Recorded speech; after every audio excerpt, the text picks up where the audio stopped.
the pickled pear. Okay, so I was talking about wood icing and why I love it so much. The reason that I love it so much is because this is an awesome product that I can use not only in this kind of application where I'm using it on top of paint and then I'm going to paint over it.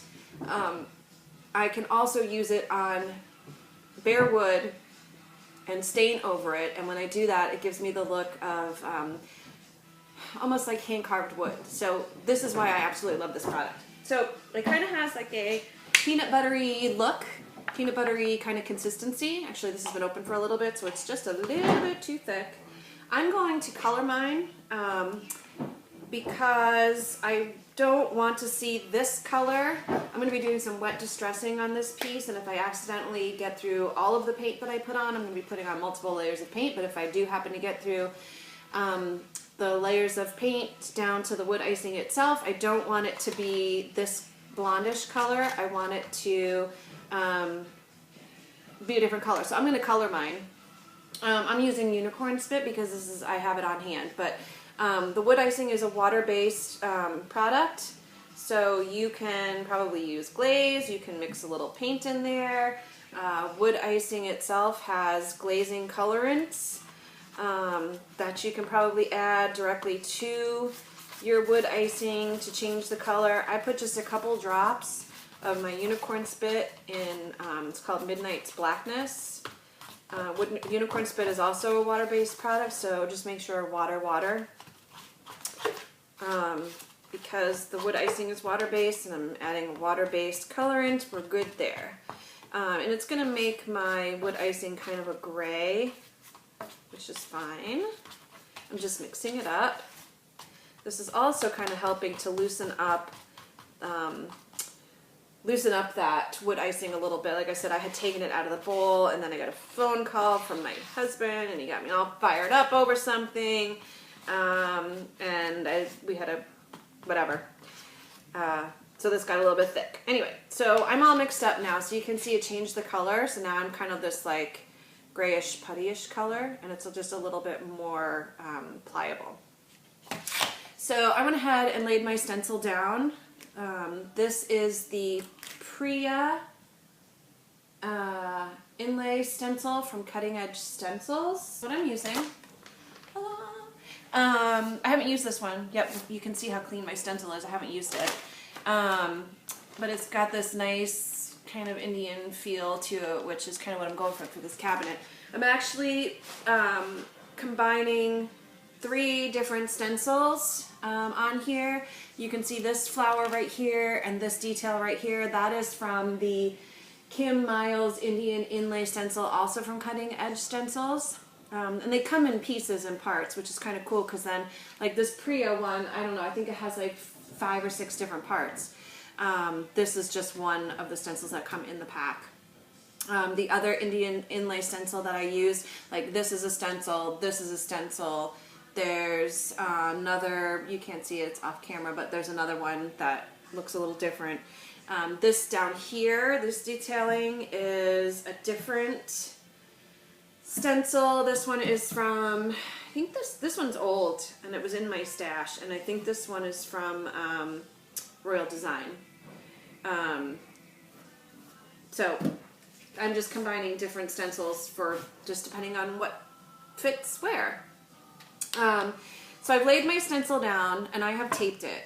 If you are new to stenciling or you're new to raised stenciling, I would probably do a little bit of spray adhesive on the back to hold your stencil in place while you work. I have been stenciling for a bazillion years and don't feel like I need to do that, so I just put a little tape down just so it doesn't go anywhere, and then I hold it with my hand while I do this.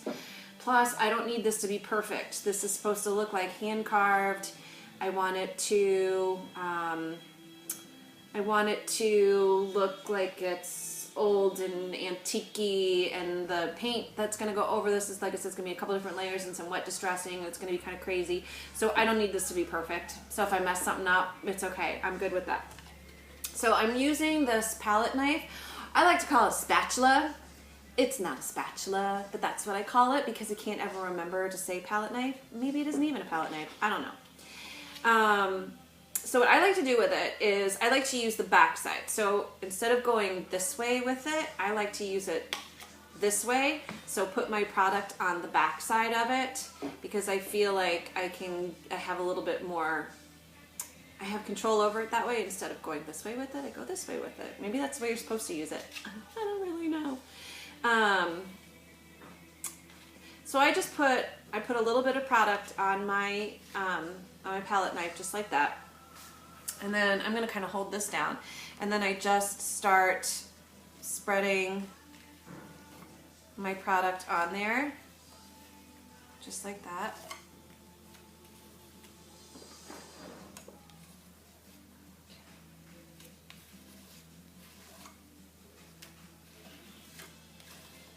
And I kind of just go over it.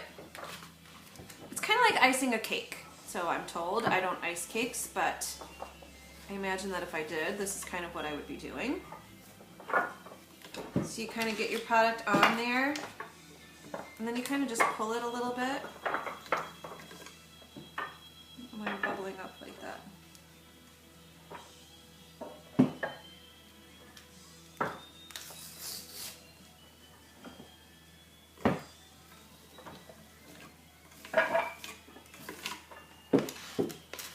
And if it's thicker in some places than it is in others, that's okay. Again, this is, I'm really going for a hand-carved look, so nothing needs to be perfect.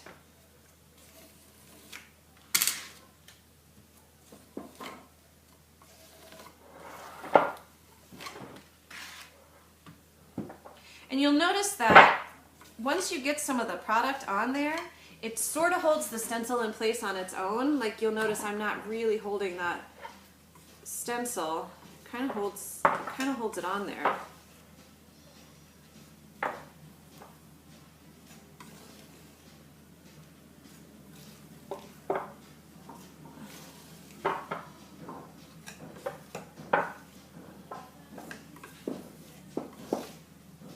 So you're just making sure that you're getting your whole stencil covered. And it's just a little bit of pressure, just a little bit to kind of push that in. You can kind of see I'm pushing down just a little bit of pressure just to get that product in there.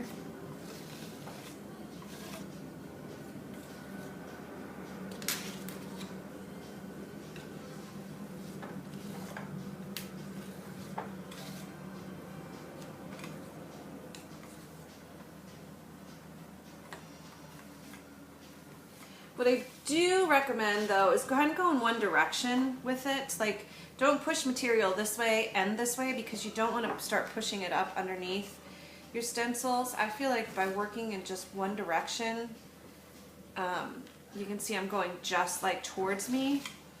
That helps with any bleed through that I have. And if I have bleed through, I have bleed through. I have bleed through in some of the other spots here, and that's okay. This is all going to get a good sanding once the wood icing sets up. I go back and I sand it. So this wood icing is sandable, and I sand it all, and that is to knock down any super high spots and to smooth out any rough spots that I have, and just make it nice and soft. Okay, here's the magic. Here's the moment of voila. I'm just gonna lift my stencil. Whoa. So, did I get bleed through? Yeah, I did down here. Actually, I got bad bleed through right down there. I don't really know why. I just didn't do a very good job. So you can see how along this edge I've got some product that has collected. So I'm gonna go ahead and pull some of that off. There we go. I'm gonna pull some off on this side.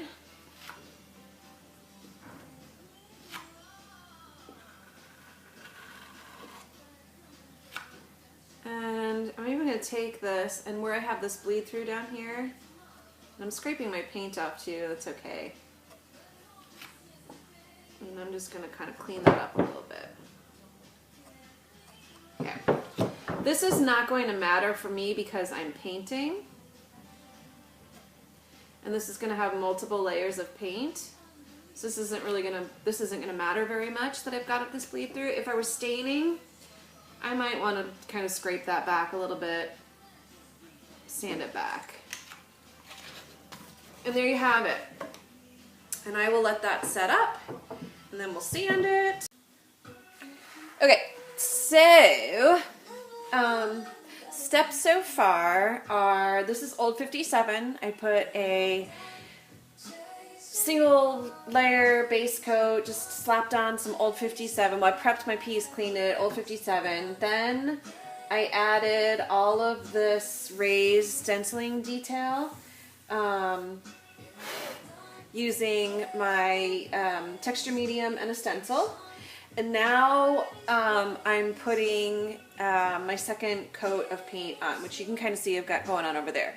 So it looks like a total hot mess of like mustard and ketchup, but I promise you it all works at the end. So what I have is a chip brush, just one chip brush. I'm just using one brush. I have Queen Bee, and there's just a little bit in there, so I'm not being particular about mixing up my colors. And I have some Carnival Red. Really what I need to do is pour Carnival Red into a bowl so that I'm not double dipping into my can, so I'm not contaminating colors. I don't care so much if I contaminate my colors, because if it's just for me, I just kind of work around that and whatever. But when I have custom work to do and somebody wants like straight up Carnival Red and they don't want any Queen Bee in it, then it's a problem if I keep double dipping with my brush. So I just need to put that in a bowl.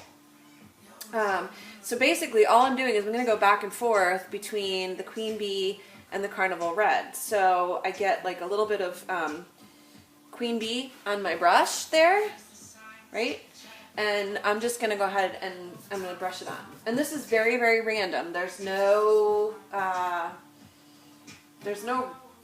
of rhyme or reason to it. It's just wherever I feel like it. That actually looks orange, and it is an orange because I had Carnival Red in my brush. So it's not going to be straight up Queen Bee. There's a little bit more straight up Queen Bee. And now I've got some Carnival Red, and I'm just going to brush that on. And again, it's going to be a little bit of a shade of orange because I had some Queen Bee on my brush. So I'm trying to get areas where I have, like you can kind of see it over here, where I have some straight up Carnival Red, and I have maybe some straight up Queen Bee, although it's still kind of orange, and then I have areas where the colors have mixed together, and that's exactly what I want. And like I said, I know this looks terrible right now, but once I get, Bohemian Blue is going to go on top of this, and once I get Bohemian Blue on top of this, and then I do my wet distressing, that's when the magic really happens, and that's when you can really see how all the colors work well together, and that's how I get that very blended look. So it's very natural and organic looking versus intentional. So it doesn't look like, oh, here I put yellow and here I put red and then over is the blue. What you want at the end of the day is to have this incredibly layered look that looks natural and organic, if that makes sense. I love that word organic because that's how I feel like my painting style is. It's just super organic. It is what it is. So again, now I've got some Queen Bee, which is really not straight up Queen Bee because I had some Carnival Red left on my brush. And then I've got my Carnival Red, and I'm going to add that in. And you'll notice I'm not even doing a particularly good paint job, right? Because if you can see over here, you can still see that old 57 that peeks out, and that's okay. That's kind of exactly what I want, because that's the whole point on this nice layered paint job that I have going on, is that I'm going to be able to see all of the colors.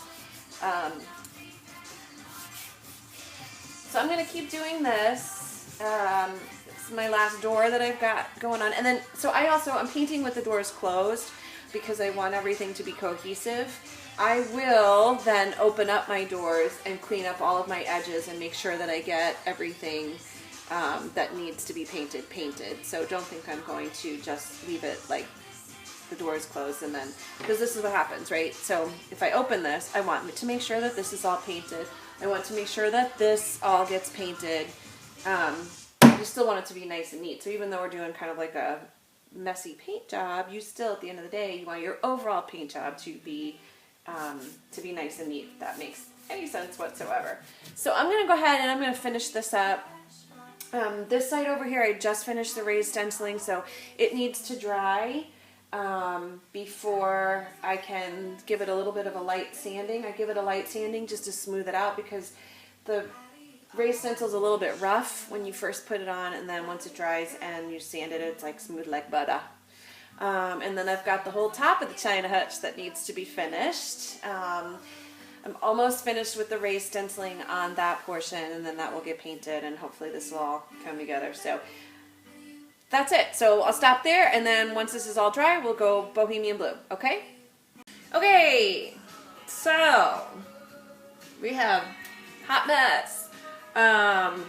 Everything always goes through an ugly phase, so your furniture often has to get uglier before it gets prettier, especially if you are doing a multi-layered finish like this. It's going to get super ugly before it gets really cool.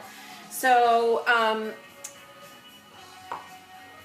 now I've got Bohemian Blue, and I'm just, it's not really a dry brush technique, because I don't really have a dry brush. Like I have paint on my brush, but I'm not working super hard to get full coverage. So I'm not, you know, all this raised detail that I have added, I'm not working super hard to make sure that I get paint in all of the nooks and crannies.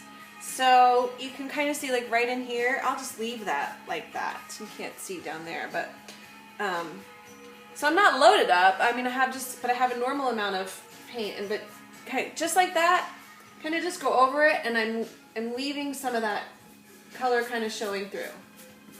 I'm not working bump, bump, bump, bump, bump like this. I'm not stippling to get paint in there. It's sort of like wherever the paint ends up, the paint ends up, if that makes any sense. This is just a super quick coat. Again, I'm not really working the paint into all of those details. And this will get wet distressed anyway.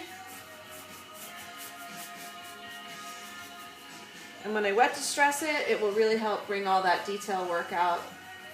Because right now, it kind of, you know, disappears just a little bit. I think it disappears a little bit. We look over there at that panel, it kind of disappears a little bit. But when we wet distress it, we'll bring that detail back out.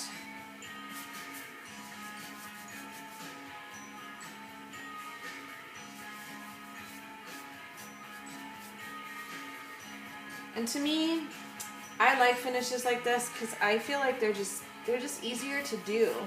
When you do a single color finish, you can see like every mistake that you've made, you can see. And you can see like any brush strokes and I don't know, all the, I just don't care for it.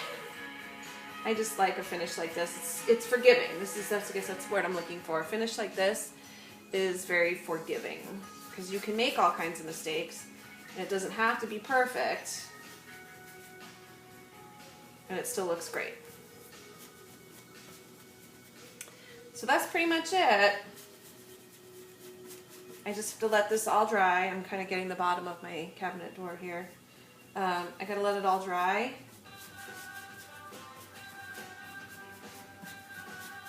And then I'll take a cloth and we'll come back and we'll do some wet distress. Okay, so let's see you in the next step. Okay, so here's where fun part comes in. So this is all dry. I left it to dry for a little while. I had to go take care of my kids, whatever. And I have come back. And now I'm going to do some wet distressing. So I have some lint-free cloths. These are the same cloths that I use to buff after I have waxed. and I've got a spray bottle. And so what I'm doing is I'm just going to wet my cloth. I'm just going to wet this. I'm spraying off camera because I don't want to spray on my piece. And so I just dampen my cloth. There, so it's just damp. And then I start rubbing away at the existing finish, and I get that. So I'm reactivating, you can see, I'm reactivating the Bohemian Blue, that is there, and I am wiping. And so what that does is where I've got all that raised stenciling, it's really now bringing that back out. And where I have those colors underneath, I had the Carnival Red and I had the Queen Bee.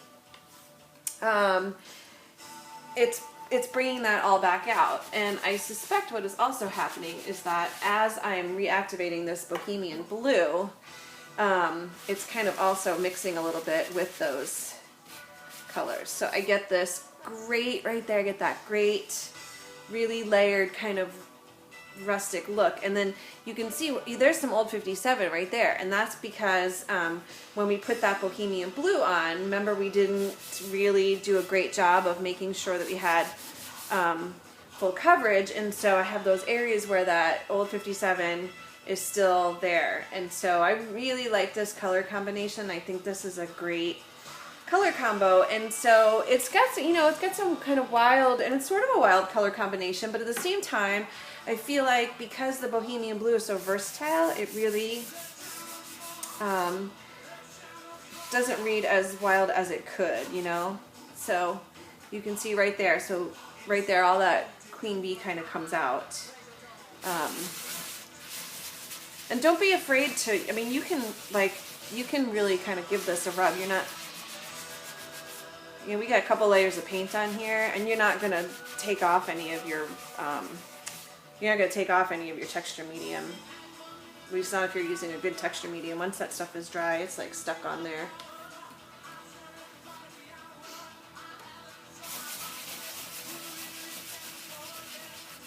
And you can rub off as much or as little as you want. And you'll notice, I mean, my cloth is getting really full. You're going to go through a ton of cloths, that's for sure.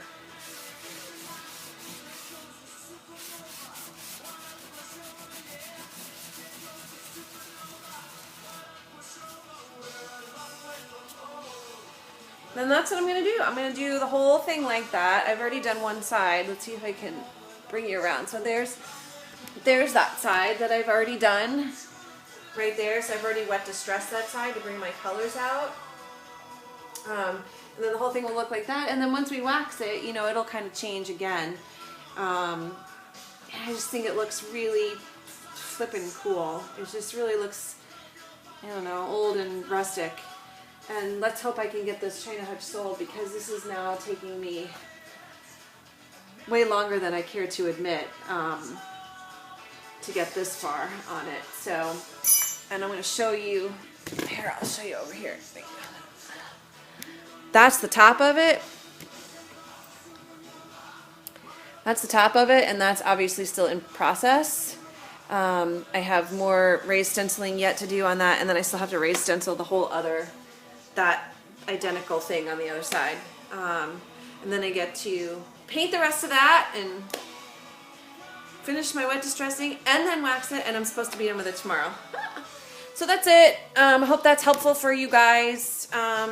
I will catch you later. Bye.